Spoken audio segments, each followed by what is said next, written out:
Вітаю, друзі! Знаєте, наша влада дуже любить нагороджувати непричасних і карати не за що. Це нормальна ситуація для шоумена, але це ненормально для України. Коли 25 серпня очільник Верховної Ради, спікер Стефанчук, отримав від Зеленського дипломатичний ранг надзвичайного повноважного посла, то багато хто запитав: а за що? Ну так, Стефанчук працює на міжнародній арені, але як будь-який пересічний депутат Верховної Ради.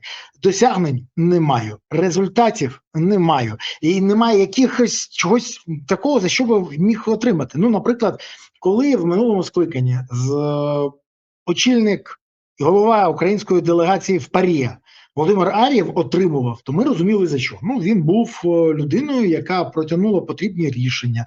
Він був віце-президентом ПАРЄ, він був очільником комітету. Там багато чого було, досягнення. По-перше, а по-друге, ну, як мінімум, його результати на міжнародці можна було бачити. А тут так, звісно, що Стефанчука варто було нагородити хоча б за те, що якщо Зеленському треба, він каже: будемо шукати варіанти, як провести вибори. А якщо не треба, то він каже майже миттєво: неможливо в Україні провести вибори. І якщо завтра Зеленський знову скаже, що йому вибори потрібні, то Стефанчук додасть: але ми знайшли варіант, при якому перебування в повітрі – це дуже легко. Але тут ще один момент є. Ну, по-перше, у Стефанчука нещодавно відбувся дуже гучний ляпас. Не обрали Стефанчука членом, кореспондентом Національної академії України. Бо більше, протягнули його, прокатили академики, натомість плюшка від Зеленського отримана. Вова свого колегу по клубу веселих і кмітливих, бо хочу нагадати, Стефанчук виходить з команди НКВС, ну тоді вона називалась НКВД, де він грав, а Вова грав в іншій команді, і грали вони під керівництвом обидва пана Маслякова з Москви, який особисто нагороджений Путіним. Так от, Вова нагородив Стефанчука. Чи ні? Ну, щоб той хоч якось там не сумував і далі казав те, що треба. Чому Стефанчук випросив собі цей ранг, і який, до речі, дає можливості безперешкодно виїжджати з України без будь-якої перевірки в будь-який момент, це окреме питання. Може щось вести буде, ну не знаю. Може йому треба негайно в Париж по справах. Або дуже часто таке відбувається, коли закінчується каденція. Тоді починають нагороджувати за вдячність, за лояльність або за досягнення. І тут дуже цікаво. Стефанчука нагородили за що? Бо тут запитань ще більше. Якщо ви забули, то нагадаю. Стефанчук, коли прийшов в парламент, був призначений віце-спікером, був розповідь, що він великий правник, все інше. Хоча там були питання до його компетенції, але навіть не про це мова. Мова про інше. Стефанчук вляпався зразу в великий скандал. Він орендував житло у своєї тещі. Для того, щоб ви розуміли, орендувати можна у кого завгодно, але не у споріднених осіб, бо це пов'язані особи, і це має все ж таки такий корупційний присмак. Чому я так кажу? Тому що, наприклад, в Естонії міністр юстиції, коли орендував апартаменти у свого пасенка за 14 тисяч євро, то йому ніхто нічого казав за те, що вони сплачує держава за це 14 тисяч євро. Йому сказали про те, що він орендував у пасенка, у спорідненої особи, у близької до неї особи. Гроші залишаються в родині. А це вже, вибачте, злочин. Через це міністр юстиції Естонії позбувся своєї посади і має кримінальне провадження. І отримує незабаром вирок. А от в Україні вирок для Стефанчука був неймовірний. З посади віце-спікера він перейшов на посаду спікера. Так, мабуть, тільки в Україні. В країні мрій Зеленського і можливості Стефанчука можливо. Бо в Естонії за це геть інше. І тут є ще один момент.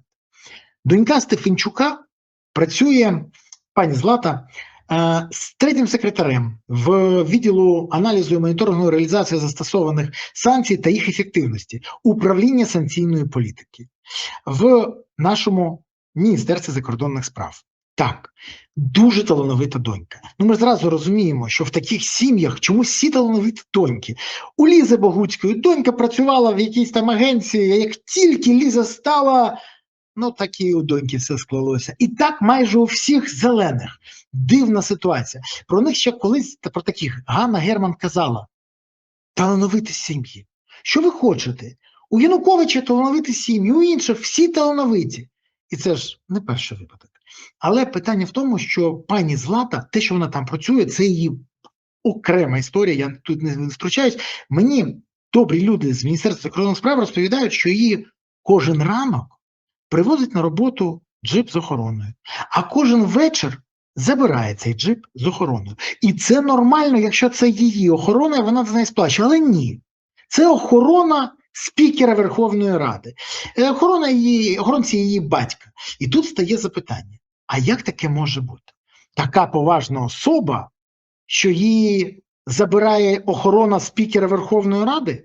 Поясню, чому така мова. В тій же самій Естонії міністр освіти позбавлений був своєї посади і має кримінальне корупційне провадження через використання службового положення в особистих інтересах. Чому?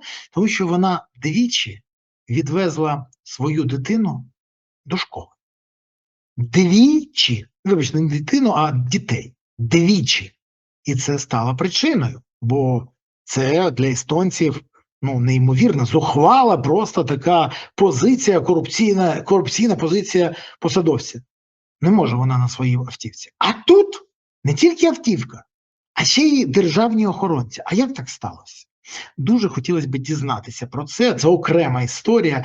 І, до речі, ми ж розуміємо, що охоронці для пані Злати Стефанчук можуть бути, а охоронці для Андрія Парубія, наприклад, ні. Дивний збіг обставин. Але все ж таки дуже хочеться зрозуміти, чому в Естонії за подібні історії переслідують, а в Україні мовчать і нагороджують статусом посла, звичайно, повноважного. Може, справа в тому, що всі тварини рівні, але деякі рівніше? До речі, цей статус допомагає уникати в деяких моментах відповідальності, в деяких моментах. Там ускладнює це процедуру і ще щось, але ж питання в іншому. Чому саме зараз? Хтось відчуває кінець каденції, хтось відчуває, що у Вовк закінчується можливість і заздалегідь готує собі таку можливість. Хтось пам'ятає, що він причетний до цього чогось, наприклад, забороняв виїзд депутатам Верховної Ради, що порушує закони України. Там багато чого є, і є багато про що запитати. Єдине, що незрозуміло, чому за те, що в Естонії карають, в Україні нагороджують. Може, ви напишете мені в коментарях, бо мені дуже цікаво. А ще мені дуже цікаво, що Стефанчук, один з тих, хто підписав по мені, як член РНБО, санкції. І це, до речі, теж буде мати продовження. Бо злочин, якщо він не покараний, він може повторитися. Тому з часом у пана Стефанчука будуть можливість і відповісти за все, що він скоїв, підписав і порушив. Тому що часи зміняться, як і влада. А поки що він банкує і думає, що все просто супер. Так він думає. Подивимось, чи буде він впевнений в цьому, коли влада дійсно зміниться. А те, що так станеться, і я впевнений на 100%. Тож, слідкуйте уважно за всім, що я розповідаю. Вони хотіли закрити мені рота? Навпаки. Я став більш прискіпливіший і менш стриманіший. Тому і розповідаю все, що зараз відбувається такого, що варто уваги. До речі, так буде по кожному члену РНБО, який підписав санкції. Бо це злочин, порушення Конституції, а за порушення варто відповідати. Незабаром буде про інших. Не перемикайтесь, підписуйтесь, ставте вподобайки, поширюйте відео і не забувайте коментувати. Дякую вам, що ви активні. Але найбільша моя подяка за те, що ви активно підтримуєте ЗСУ. Донатите на ЗСУ, приєднуєтесь до ЗСУ, допомагаєте ЗСУ. Бо ЗСУ – це єдина сила, яка є запорукою того, що Україна є майбутнім. Є ЗСУ, є майбутнє України. Тож гуртуємося всі навколо потреб ЗСУ, щоб у України було гідне майбутнє. Дякую вам. Па-па.